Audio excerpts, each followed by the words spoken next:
चंदनपुर नाम के एक छोटे से गांव में एक गरीब सोमू नाम का लकड़हारा रहा करता था। वो रोज सुबह जंगल में लकड़ी काटने जाया करता था।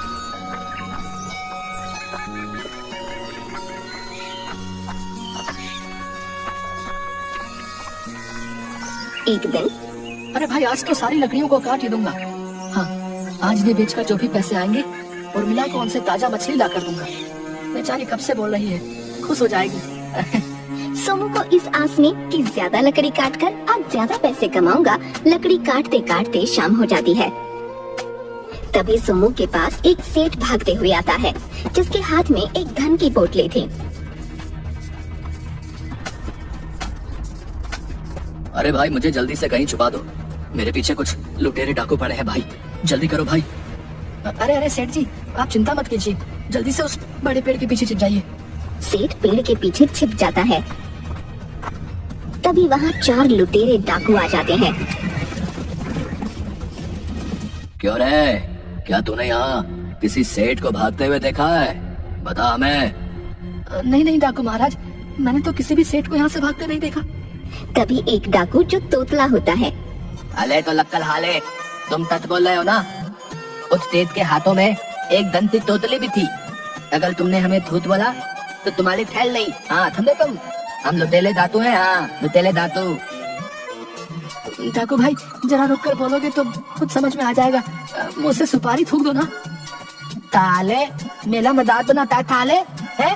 तो लुक दला, मैं अभी बताता हूँ तुमको। जल्दी थे उस सेठ का पता बता। नहीं नहीं डाकू महाराज, मैं सच बोल रहा हूँ, मैंने यहाँ से किसी भी सेठ को भागते नहीं देखा जिनके हाथों में धन की पोटली हो। लगता है आप जिस सेठ की बात कर रहे हैं वो किसी और दिशा में चला गया होगा। लगता है ये लकल हालात तीन बोल रहा है, वो थे दलुल दूसरी दिशा में ही गया होगा। चलो यहाँ से। अच्छा ठीक है, चलो फिर यहाँ से। वो सेठ बचकर जाना नहीं चाहिए, हमें उसकी वो धन की पोटली चाहिए। जिसके बाद सभी लुटेरे डाकू वहाँ से चले जाते हैं। तभी सेठ पेड़ के पीछे से निकल कर आता है। तुम्हारा बहुत बहुत धन्यवाद भाई, आज तो तुमने मुझे बाल बाल बचा लिया। लेकिन सेठ जी आप उन डाकुओं से ऐसे भाग क्यों रहे थे, और वो डाकू आपके पीछे क्यों पड़े? अरे भाई मैं दूसरे गांव का एक सुनार हूँ। आज मेरी दुकान में कुछ लुटेरे डाकुओं ने मेरा धन लूटने के लिए हमला कर दिया। बड़ी मुश्किल से मैं अपनी जान बचाकर भागा और जितना भी धन मेरे पास था सब इस पोटली में बांध लिया और भागते भागते इस जंगल में आ गया। और लुटेरे डाकू भी मेरा पीछा करते करते यहाँ आ गए। वो मुझसे मेरे धन की ये पोटली लूटना चाहते हैं। सेठ जी वो डाकू आपको ही ढूंढ रहे हैं, ज्यादा देर यहाँ रुकना सही नहीं होगा, आप मेरे साथ मेरे घर चलिए। जिसके बाद वो सेठ सोमू के साथ उसके घर जाता है।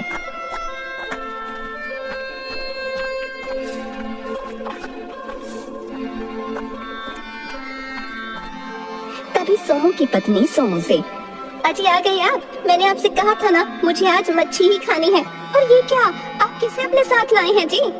तभी सोमू अपनी पत्नी को सारी बात बताता है। तभी उसकी पत्नी सेठ के हाथों में धन की पोटली देखती है और उसके मन में उस धन की पोटली को लेकर लालच आ जाता है। अरे वाह, इस सेठ की धन की पोटली में तो बहुत धन लगता है, अगर ये धन मेरे हाथ आ जाए तो कितना अच्छा होगा ना।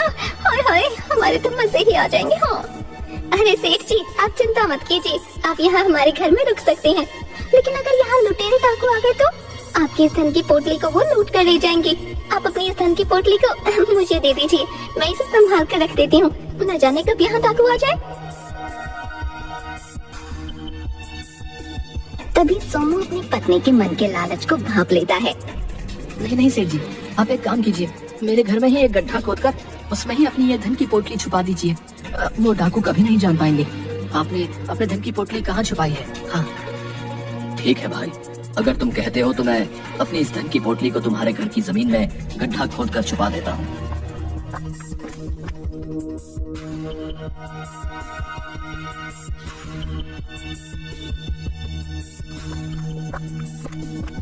सेठ जी अब आप आराम कीजिए। तभी सेठ की आंख लग जाती है और वो सो जाता है।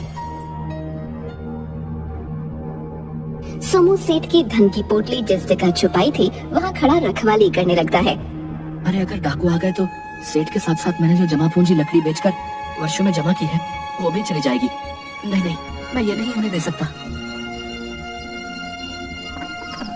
जिसके बाद सोमू एक पोटली में अपना धन वहीं जंगल में छुपा देता है जहाँ वो लकड़ियाँ काटा करता था। वहीं जमीन में गड्ढा खोदकर वो धन उसमें छुपा देता है और वापस अपने घर आ जाता है।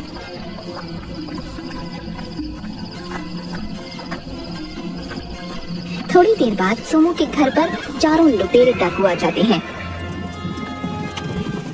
अरे ओ लकड़हारे, उठ, तूने हमें धोखा दिया है। वो सेठ तेरे ही घर आया था, बता वो कहाँ है? अब हम तुझे नहीं छोड़ेंगे। हाँ, लुटेरे डाकुओं का सरदार नाम है मेरा। अच्छे अच्छे की टाए टाए फिस कर देता हूँ, और तू मुझसे ही होशियारी करने चला था। सोमू डाकुओं की ये बात सुनकर चौंक जाता है। अपने आसपास देखता है, उसे कहीं भी सेठ नजर नहीं आता। अरे वो सेठ जी कहाँ चले गए हैं? हे भगवान, लगता है वो सेठ जी भाग गए। अब ये लुटेरे डाकू मुझे नहीं छोड़ेंगे। अरे तलदाल, लगता है ये ऐसे नहीं बताएगा वो तेज कहाँ है। गांव के लोगों ने तेज को इसके थात ही देखा था। चलो तलकाल, इसे उठाकर अपने थात लिए चलो। नहीं नहीं डाकू महाराज, मुझे माफ कर दो।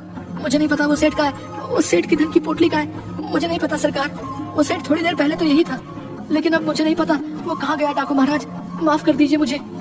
तभी सोमू की पत्नी वहाँ आती है और डाकुओं के उस्ताद से कहती है, नहीं नहीं, छोड़ दीजिए इन्हें, मेरे पति ने कुछ नहीं किया। मैं आपको बताती हूँ, आपको सेठ की धन की पोटली ही चाहिए ना? धन की पोटली यहाँ मेरे घर में जमीन के नीचे गड़े दफन है। आप उस पोटली को ले जाइए, लेकिन मेरे पति को छोड़ दीजिए। अच्छा, तो तेज ने धन की पोतली यहाँ छुपाई है। उस्ताद ने बोलता हूँ, जल्दी से जमीन खोद कर निकाल लीजिए धन की पोतली। हाँ, तुम लोग क्या देख रहे हो? जल्दी से जमीन खोदना चालू करो बे। तभी वो डाकू सोमू के घर में जमीन खोदने लगते हैं, लेकिन काफी देर तक उन्हें कोई भी धन की पोटली नहीं मिलती। अरे यहाँ तो कुछ भी नहीं है। आखिर कहाँ गई सेठ की धन की पोटली? तुम दोनों मेरे साथ मजाक कर रहे हो? तुम दोनों उस सेठ का धन अकेले ही हड़पना चाहते हो? हम लुटेरे डाकू हैं, हमारे साथ होशियारी करते हो? अरे तलकाल, ये दोनों पति पत्नी हमारे साथ मजाक से मुंह में नजर आते हैं। इन्हें नहीं पता हम तो मामूली दातू नहीं है, हम लुटेरे दातू हैं। देखो तुम दोनों, सीधे सीधे बता दो कहाँ छुपा रखा है खेत का धन, वरना तुम दोनों अपनी दान से हाथ धो बैठो थे। हाँ। तभी वहाँ पर सेठ आ जाता है। सेठ को देखकर सोमू और उसकी पत्नी हैरान हो जाते हैं। अच्छा हुआ थे तुम ही यहाँ आ गए, वरना हमारे उस्ताद तुम्हें कहीं से भी ढूंढ निकालते। हाँ हाँ। डाकू महाराज, अब इन दोनों मासूम पति पत्नी को छोड़ दीजिए।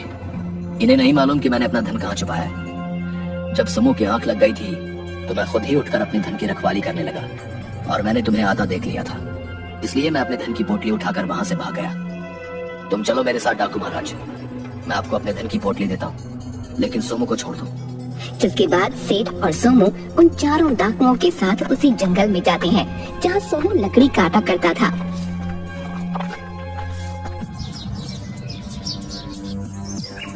ओए तेज, खट्टर बता कहाँ छुपाई है तूने धन की पोतली? जल्दी बता, दिमाग की छोटी बतकल बता रहा हूँ। डाकू महाराज, मैंने अपने धन की पोटली यहाँ जंगल में जमीन के नीचे छुपा दी थी, तो मेरी धन की पोटली निकाल कर ले जाओ। सोमू सेठ की ये बात सुनकर बहुत हैरान हो जाता है, क्योंकि ये तो वही जगह है जहाँ पर सोमू ने अपना धन छुपाया था। अच्छा, हमसे होशियारी करता है, हम लुटेरे डाकू हैं। हाँ सेठ, अब देख, हम तेरा सारा धन ले जाएंगे। तभी डाकू जंगल में जमीन खोदकर वो धन की पोटली निकालते हैं। तभी सोमू ये देखकर हैरान हो जाता है, क्योंकि वो तो सोमू की ही धन की पोटली थी। हे भगवान, ये तो मेरी ही वर्षों की जमा पूंजी से जमा किया हुआ धन है, लेकिन सेठ इसे अपना धन क्यों बता रहा है? हे भगवान, अब मैं क्या करूंगा? इस सेठ ने तो मेरे साथ धोखा किया है। हाय हाय, अब तो मेरे पास कुछ भी नहीं बचेगा। अरे वाह वाह, हमें तो माल मिल गया। देखो थलकाल, ये रहा तेल का ताना। हाँ। अरे हाँ हाँ, चलो यहाँ से, इतना धन तो हमारे लिए पर्याप्त है। आखिरकार हमने सेठ का धन लूट ही लिया। हाँ। जिसके बाद वो डाकू वहाँ से सेठ के धन की पोटली लेकर चले जाते हैं।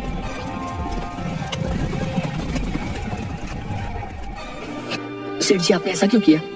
आपने अपना धन न देकर उन लुटेरे डाकुओं को मेरी बहुत मेहनत से जमा की हुई पूंजी को ले जाने दिया और अपना काफी सारा धन न जाने कहाँ छुपा दिया। ये आपने अच्छा नहीं किया सेठ जी। अब मैं क्या करूंगा? अरे अरे सोमू, तुम दुखी मत हो। मैंने तुम्हारे साथ कोई अन्याय नहीं किया है। जब तुम यहाँ इस जंगल में अपना धन छुपाने आए थे, उसी वक्त मेरी आंख खुल गई थी और मैं भी तुम्हारा पीछा करता करता यहाँ आ गया था। मैंने सब देख लिया था, लेकिन जैसे ही मैं वापस तुम्हारे घर जा रहा था तो मैंने देखा कि वही लुटेरे डाकू गांव के कुछ लोगों से तुम्हारे घर का पता पूछ रहे थे।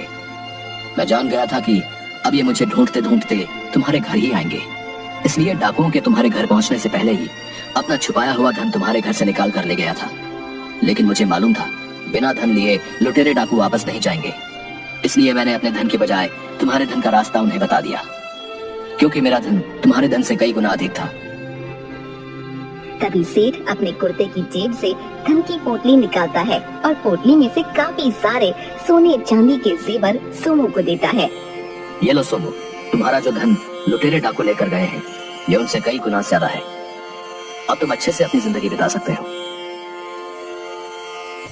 ये देखकर सोमू बहुत खुश हो जाता है। सेठ जी मुझे माफ कर दीजिए, मैंने आपके बारे में कितना गलत सोचा। मुझे लगा आपने उन लुटेरे डाकुओं को अपना धन न देकर मेरा धन का रास्ता उन्हें बता दिया, तो आपने मेरे साथ अन्याय किया। लेकिन आपने तो मुझे ये सोने चांदी के जेवर देकर मेरी नैया ही पार लगा दी है। आपका बहुत बहुत धन्यवाद सेठ जी। आपने अपनी सूझबूझ से उन लुटेरे डाकुओं को अच्छा बेवकूफ बनाया है।